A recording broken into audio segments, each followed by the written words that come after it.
Esperançar. Esperançar é o tema no qual temos trabalhado ao longo desse mês de dezembro. E chegamos ao último domingo de dezembro, último domingo do ano. De que maneira podemos olhar para trás e ver que, tendo sido um ano difícil, como podemos chegar ao final deste ano e ter expressão de gratidão no coração? De fato, este ano nos trouxe uma experiência que ninguém tinha tido. Como disse, foi um ano difícil, onde de repente trocamos a nossa liberdade de ir e vir, e em determinado momento do ano, todos precisaram ficar em casa. Algumas ações, alguns trabalhos, algumas profissões foram consideradas como prioritárias, essas continuaram a funcionar, mas as demais estiveram paradas por um tempo e nós ficamos presos em casa. Louvo a Deus pela minha recuperação da Covid, e pastor Nelson já deu destaque há pouco, mas durante aqueles dias, final de novembro, precisei ficar preso não somente em casa, mas no meu quarto, isolado, em função de que só eu fui diagnosticado com Covid em casa. E fiquei ali recluso. Tantos mais passaram por essa experiência, alguns de repente num leito de hospital, de repente numa UTI. O brasileiro, que é um povo acolhedor, e nós como evangélicos multiplicamos esse acolhimento, e que gostamos de abraçar, de apertos de mão, de estar juntos, compartilhar. De repente precisamos nos cumprimentar com o cotovelo, ou com aquele soquinho, e toda a nossa realidade foi transformada. E não apenas isto, mas alguns tiveram a experiência do desemprego, da redução daquilo que é a sua receita normal, e principalmente houve perdas de familiares, pessoas que em função dessa pandemia tiveram assim o seu momento de partida. E como sentimos na vida de cada um de nós tem algum conhecido próximo, pelo menos, que perdeu algum familiar, isto se não afetou diretamente alguém da família.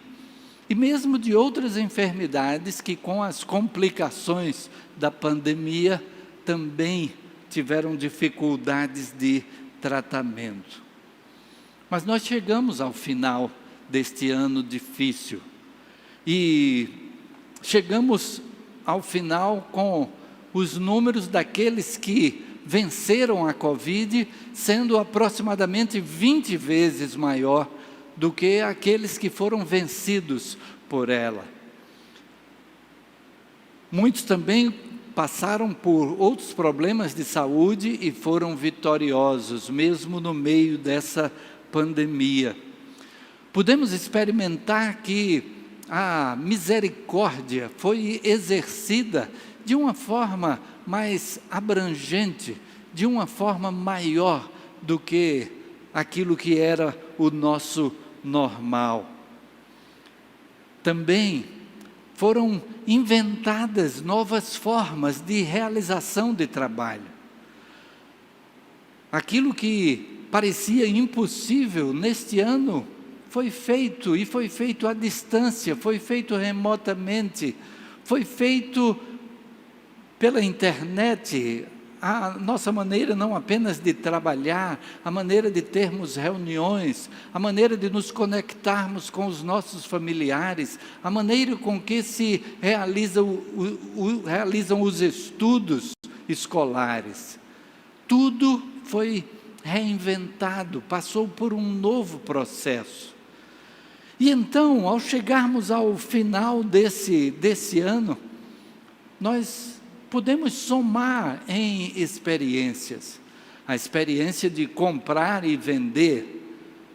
Muita gente que não tinha nenhuma aproximação com as vendas pela internet, precisou se adaptar e hoje é possível fazer feira de rua pela internet. É possível comprar o pão francês pela internet, com a entrega de tudo chegando em casa. Tudo foi reinventado, adaptado, adequado às nossas circunstâncias. Queria convidá-los a pensar na experiência do apóstolo Paulo e da maneira como ele compartilha a sua experiência com a igreja de Filipos. Então, vamos ler em Filipenses, capítulo 1, lendo os versos de 12 até 21. Filipenses, capítulo 1, versos de 12 a 21. E assim nós lemos nesse texto.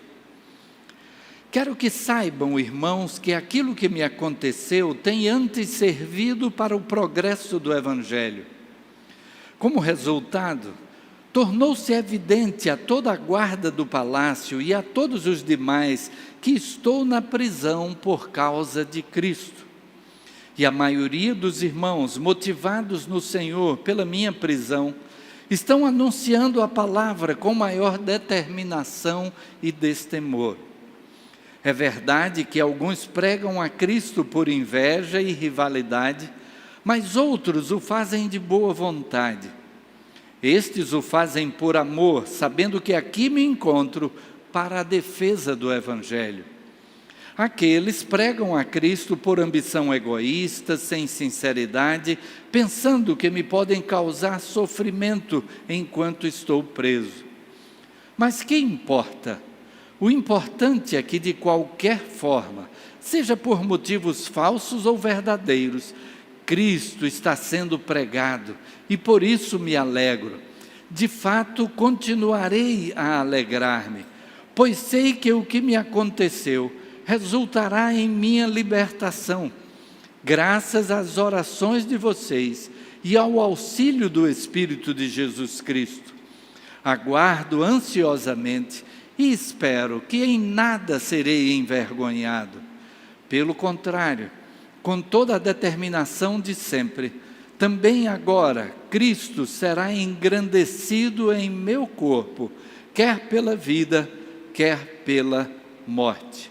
Porque para mim o viver é Cristo e o morrer é lucro. Vamos orar novamente?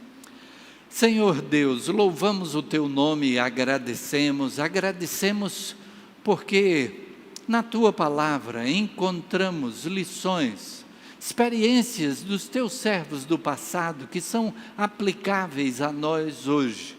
E assim, Senhor, que o texto que agora foi lido seja rico na vida de cada um de nós e que possamos ter gratidão no coração pelo ano que passou e por aquilo que nos reserva no ano que se aproxima. Fala ao nosso coração, é o que suplicamos no nome de Jesus. Amém. Amém.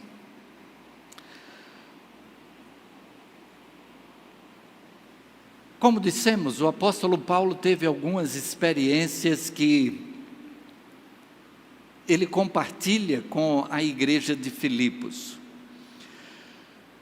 O apóstolo Paulo estava preso, muito provavelmente em Roma, e daquela prisão, ele então escreve para a igreja de Filipos.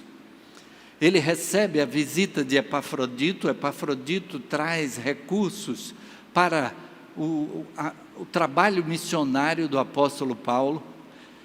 Nessa carta ele vai agradecer, porque aquela foi uma igreja participante do seu ministério, e ele diz, não apenas esta vez, já mais pelo menos 2 vezes em que aquela igreja assim agiu. E agora ele está enviando de volta Epafrodito e possivelmente Timóteo também. E ele diz que, apesar dele estar preso, e de que a igreja poderia ficar desanimada por conta daquela prisão, mas ele diz, o que me aconteceu tem servido para o progresso do Evangelho. Ele diz então que tudo isso porque ele passou, teve um resultado positivo. E ele vai citar então alguns aspectos disso. Ele vai dizer, tornou-se evidente a toda a guarda do palácio, aquilo que era o seu propósito maior de pregação do Evangelho, aquilo que Deus havia já enviado ao apóstolo como promessa daquilo que ele chegaria a realizar, de que ele pregaria a mensagem do Evangelho diante de autoridades, diante de reis, pregaria em palácio, e aqui ele vem e diz que tornou-se evidente a toda a guarda do palácio.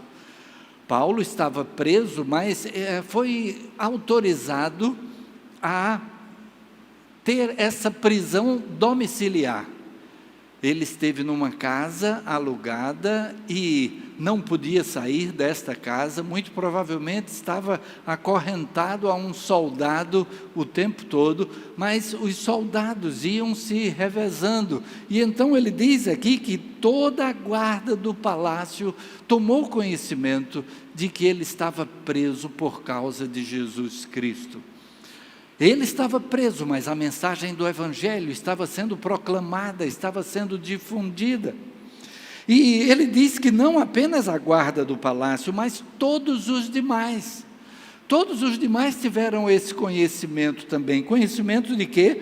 Ele diz que estou na prisão por causa de Cristo. Então, aquela prisão de Paulo teve um resultado acima daquilo que ele poderia esperar se ele visitasse simplesmente a cidade de Roma. Nós sabemos que Paulo já tinha feito planos de chegar até Roma e de Roma ser enviado pela igreja naquela localidade até a Espanha. No entanto, ele chega em Roma preso. E a gente poderia esperar que o fato dele estar preso seria um limitador, seria algo que servisse de impedimento à proclamação da mensagem. Mas, pelo contrário, ele diz aqui que estou na prisão por causa de Cristo, e isso tornou-se evidente à guarda do palácio, a todos os demais no palácio. Aquela informação foi passando de um em um, e o fato de que Cristo era a razão da sua prisão, que poderia trazer questionamentos que seriam respondidos. Mas nós temos também, como gratidão a Deus por aquele período ali, as chamadas cartas da prisão. Enquanto esteve preso ali em Roma, no que é chamado o seu primeiro aprisionamento, muito provavelmente houve um segundo aprisionamento também em Roma. Mas nesse primeiro aprisionamento, ele redigiu cartas. Por isso, essa imagem aí tem uma caneta, porque ele escreveu Efésios, Filipenses, Colossenses, Filemon. E nós temos essas cartas desse período. É algo que foi propósito de Deus que chegasse até nós, e que foi produzido enquanto ele estava preso.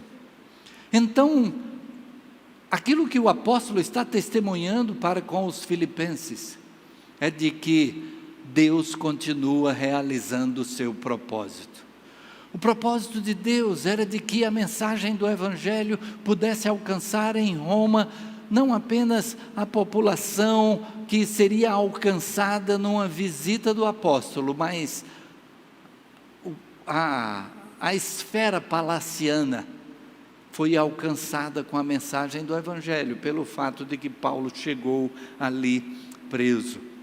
E aí a gente vê o cumprimento daquilo que Paulo escreveu aos Romanos, no capítulo 8, verso 28, é um versículo muito querido nosso, e é um versículo que diz: sabemos que Deus age em todas as coisas para o bem daqueles que o amam.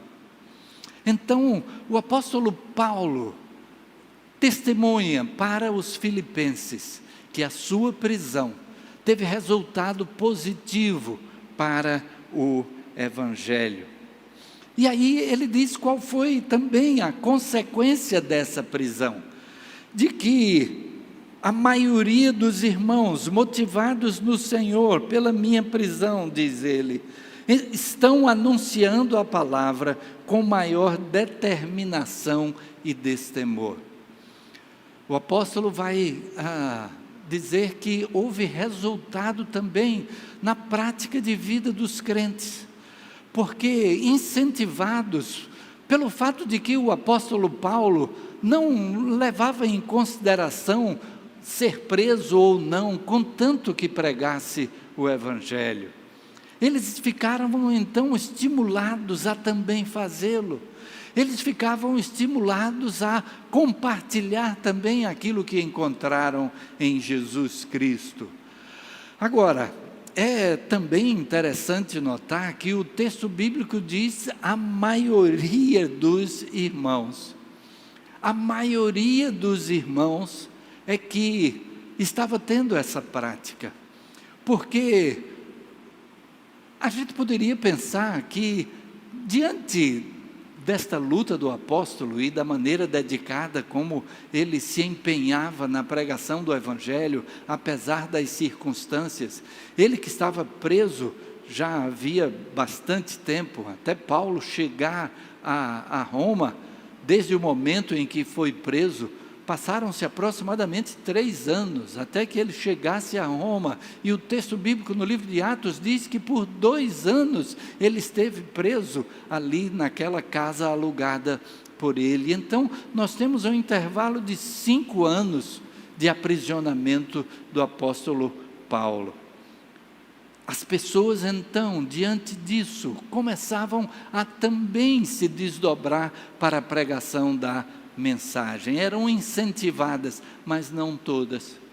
É por isso que o texto diz a maioria dos irmãos. E podemos pensar em nós mesmos. Como seria bom se todos estivéssemos tendo esse mesmo propósito de compartilhar a mensagem do Evangelho, de aquilo que nós recebemos, que encontramos em Jesus, podermos colocar ao alcance das pessoas à nossa volta, termos esse propósito em cada relacionamento, em cada amizade, de tal maneira que aquilo que é mais importante para a nossa vida, a decisão mais importante, que é a decisão a respeito de Jesus Cristo, porque a palavra de Deus nos diz: em nenhum outro há salvação, porque também debaixo do céu nenhum outro nome há dado entre os homens, pelo qual importa que sejamos salvos. Mas a maioria motivados no Senhor, o Senhor tocando os corações, e mesmo diante da dificuldade, mesmo com aquela experiência do apóstolo Paulo, eles estavam anunciando a palavra, eles estavam pregando, proclamando. E o apóstolo Paulo vai dizer como isso foi importante para ele, porque ele acrescenta: o importante é que Cristo está sendo pregado e por isso me alegro. Dentro do texto lido, ele faz menção de alguns que estavam pregando por inveja, por quererem talvez a fama, porque achavam que Paulo estava sendo muito importante e eles precisavam também ter a sua importância. Não vamos entrar no estudo a respeito desse momento vivenciado. Mas o apóstolo Paulo faz isso mesmo, ele não entra nessa questão, ele menciona, mas diz: o que importa é que Cristo está sendo pregado e por isso me alegro. A pergunta que fica para nós, portanto, é: onde está a nossa alegria. Qual a nossa alegria? Será que a alegria de ver pessoas que se entregam a Jesus Cristo tem feito parte da nossa experiência? Bem, o apóstolo continua dizendo: o que me aconteceu resultará em minha libertação. E então, Paulo, que estava preso, agora ele confessa que a expectativa que tem é da sua libertação, de que ele será isentado de todas as acusações que estavam sendo feitas. De fato, até a base de acusações era muito frágil. Quando Paulo é enviado a Roma, quem o envia já de antemão diz: eu não sei nem o que escrever para Roma, porque não há nada de consistente contra ele. Ele tem então essa esperança de que será libertado, mas ele diz que há uma razão maior, não é apenas a falta de acusações fundamentadas, mas sim porque a igreja estava em oração por ele, graças às orações de vocês. E como neste período de pandemia, tivemos a experiência de orar uns pelos outros, de dedicar um tempo, tanto durante os nossos cultos, a quantidade de nomes que têm sido apresentadas,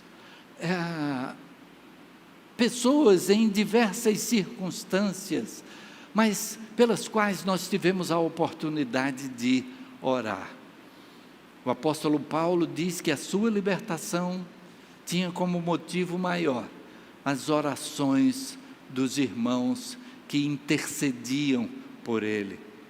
Aquilo que nós experimentamos também, em resposta às orações, durante esse período, pessoas que chegaram a surpreender os médicos, que achavam que a situação estava muito grave, mas houve recuperação, enquanto a igreja estava em oração, uns pelos outros, lembrando de cada nome. E ele diz então: graças às orações de vocês e ao auxílio do Espírito de Jesus Cristo, aguardo ansiosamente e espero que em nada serei envergonhado. Então, ele entende, e o auxílio do Espírito está dentro da comunhão que o apóstolo tinha com o Espírito.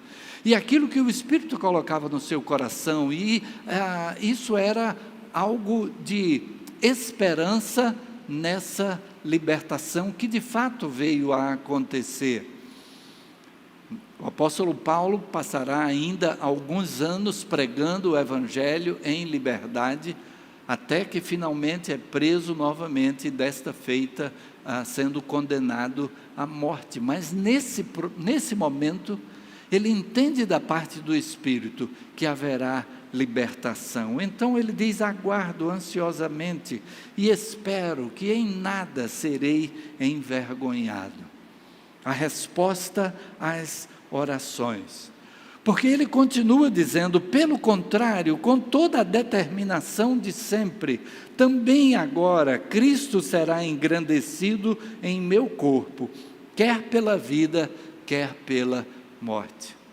E aí está um segredo do apóstolo Paulo, porque ele diz que Cristo será engrandecido no meu corpo, quer pela vida, quer pela morte. O apóstolo não está apenas se colocando diante de Deus na possibilidade dele ser libertado. Ele coloca-se diante de Deus para aquilo que Deus permita que lhe aconteça, contanto que Cristo seja engrandecido na sua vida. E então ele diz que se morrendo, Cristo terá maior glória, a proclamação do Evangelho será mais eficaz. Ele diz que está pronto. E ele então acrescenta: porque para mim o viver é Cristo e o morrer é lucro. Ele vivia por Jesus, para Jesus. E se chegasse o momento da sua partida, como já dissemos, de fato, mais adiante, ele veio a ser condenado à morte, ele estava pronto. Ele estava pronto pelo propósito da glorificação do nome de Jesus. Mas ele também estava pronto porque ele sabia para onde iria. Ele estava pronto porque ele estava também aguardando, da mesma maneira que ele diz aguardar a sua libertação, também estava aguardando o dia de poder chegar na eternidade, estar na presença do Senhor Jesus, de Deus o Pai, para todo sempre. Ele vai citar aqui aquilo que nós passamos nesta vida, as dificuldades que enfrentamos não são de se comparar com a glória que em nós há de ser revelada. Pela fé em Jesus, o apóstolo podia estar firme, o apóstolo podia estar em paz, ele poderia, mesmo diante da possibilidade de morte, ter alegria no coração, alegria que é uma das marcas dessa carta, mesmo ele estando preso, e mesmo chegando a vir a falecer, a sua alegria em poder servir a Jesus aqui, e encontrar-se com Ele na eternidade. Por isso ele diz que para mim o viver é Cristo, e o morrer é lucro. E também escrevendo aos Romanos, também no capítulo 8, os versos 38 e 39, vão registrar: pois estou convencido de que nem morte, nem vida, nem anjos, nem demônios, nem o presente, nem o futuro, nem quaisquer poderes, nem altura, nem profundidade, nem qualquer outra coisa na criação será capaz de nos separar do amor de Deus que está em Cristo Jesus, nosso Senhor. Nada nos poderá separar do amor de Deus que está em Cristo Jesus. Deus nos ama ao ponto de ter enviado Jesus para viver aqui entre nós, conhecer ou vivenciar, experimentar tudo aquilo pelo que passamos, mas veio com o propósito de morrer em nosso lugar, de assumir a nossa morte, a nossa condenação, para que nós pudéssemos ter vida e vida eterna. Ele faz essa troca conosco. Em Mateus capítulo 11, o Senhor Jesus vai dizer: vinde a mim todos vós que estáis cansados e sobrecarregados, e eu vos aliviarei. Ele é que toma sobre si a carga, o fardo do nosso pecado. E aí ele disse: então me conheçam e tomem sobre vocês o meu jugo, porque o meu jugo é suave e o meu fardo é leve. Ele toma de sobre nós o fardo pesado dos nossos pecados e nos oferece para que tomemos, para que recebamos, para que aceitemos a Ele como Salvador, e o que Ele tem como fardo, como jugo para nós, é que a nossa vida seja nesse espírito que o apóstolo Paulo compartilha: para mim o viver é Cristo. E então, essa troca que o Senhor Jesus faz conosco, é que nos possibilita ter a certeza de vida eterna, certeza de salvação, de estar com Ele para todo sempre. Basta receber a Jesus como Salvador e Senhor. E como Senhor da nossa vida, Ele vai estar nos dirigindo para aquilo que Ele tem como propósito no nosso viver, um propósito de bênção para nós e através de nós para com as outras pessoas. Nós chegamos então ao final do ano de 2020, um ano completamente diferente de tudo aquilo que nós já tínhamos experimentado. Nós ouvíamos falar de pandemias do passado, mas era algo muito distante. E que talvez pensássemos que hoje não seria possível com o avanço da medicina. De repente essa pandemia começou, e lembro de quando, sem sabermos exatamente quanto tempo duraria, em reunião com a liderança da igreja, estabelecemos, vamos nos preparar para um período de pelo menos 3 meses.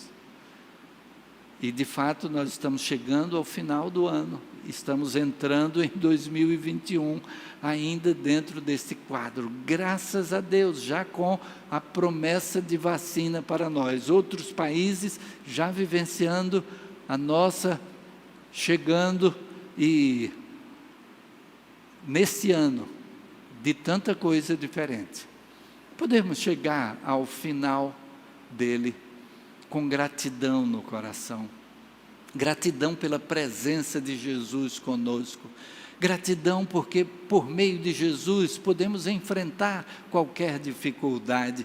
Aquilo que o apóstolo Paulo nos apresenta, de que tudo pelo que ele passou resultou em algo positivo.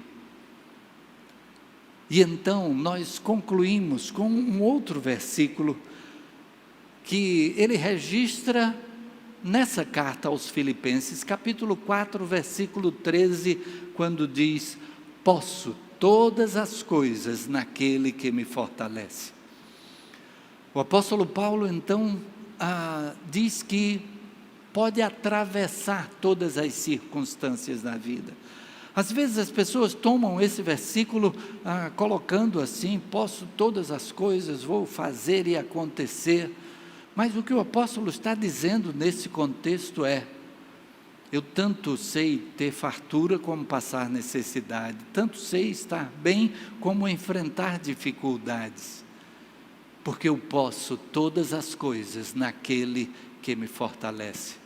Chegamos ao final de 2020, conseguimos atravessar situações difíceis, porque todas as coisas são possíveis em Jesus Cristo, que nos fortalece, que esteve presente conosco, que nos deu o consolo, o conforto em momentos de perda, que nos deu a condição de seguir avante, as forças para então continuar na batalha da vida e na certeza de que Ele sempre estará conosco. Então, ao chegarmos ao final deste ano de 2020, que o nosso coração possa ter essa alegria e gratidão, daquilo que o próprio apóstolo Paulo ensinou quando disse: em tudo dai graças. A certeza de que Deus está no controle da nossa vida, se a nossa vida foi colocada nas mãos dEle. O próprio Jesus diz lá em João capítulo 10, ninguém as arrebatará da minha mão. Aquilo que Ele permite na nossa vida, é porque Ele tem um propósito, algo diferenciado à nossa frente. Estamos saindo desse período de pandemia com experiências novas, com realidades diferentes daquilo que já havíamos experimentado. Aprendemos muitas coisas. Muita gente que não sabia mexer no celular, hoje participa de reuniões pelo Zoom, pelo Meet, por tantos outros. Igrejas que não tinham a experiência da transmissão do culto pela internet, estão hoje fazendo também com diversas ferramentas e chegando aos seus membros congregados, as pessoas que diante dessa pandemia estão precisando de um recado da palavra de Deus. Então, agradecemos a Deus por tudo, apesar das dificuldades, mas podemos ter a certeza de que Deus está no controle e que Ele é aquele que transforma o que parece ser mal em algo bom, positivo, que traz um resultado de vida, vida aqui e vida eterna. E assim, que possamos encarar o novo ano com gratidão pelo ano que terminou, porque Deus esteve conosco e nós pudemos todas as coisas ao longo desse ano, naquele que nos fortalece. Vamos orar? Senhor Deus, louvamos o Teu nome, Pai, e agradecemos pela Tua presença na nossa vida, em cada experiência ao longo deste ano que se aproxima do seu final. Agradecemos, Pai, porque em Ti podemos encontrar a força, a direção, na Tua palavra, a orientação para cada momento no viver e podermos aplicar a Tua palavra ao nosso dia a dia. Nos deu a condição de chegar até aqui, sentindo que tudo vem de Ti. E por isso, Pai, Te somos gratos. E suplicamos pelo novo ano que se aproxima, e que possamos mais e mais estar perto de Ti, e que possamos dizer, como disse o apóstolo Paulo: para mim o viver é Cristo e o morrer é ganho, é lucro. Assim, Senhor, se alguém que nos ouve nesta hora não tinha ainda feito a entrega de sua vida ao Teu Filho Jesus, que este seja o momento de dizer no seu coração: sim, Jesus, eu quero que Tu sejas o meu Salvador, o meu Senhor. E que debaixo da orientação da Tua palavra, a orientação do Teu Espírito Santo que vem habitar em nós, ser o nosso companheiro de todos os dias, que cada pessoa que assim o faz possa ter a experiência crescente, prometida desde o livro de Provérbios: a vereda dos justos é como a luz da aurora, que vai brilhando mais e mais até ser dia perfeito. Recebe, portanto, a nossa gratidão. Continua a falar ao nosso coração nesses dias que faltam ainda deste ano e no novo ano que se aproxima. É o que suplicamos com gratidão, no nome de Jesus. Amém e amém.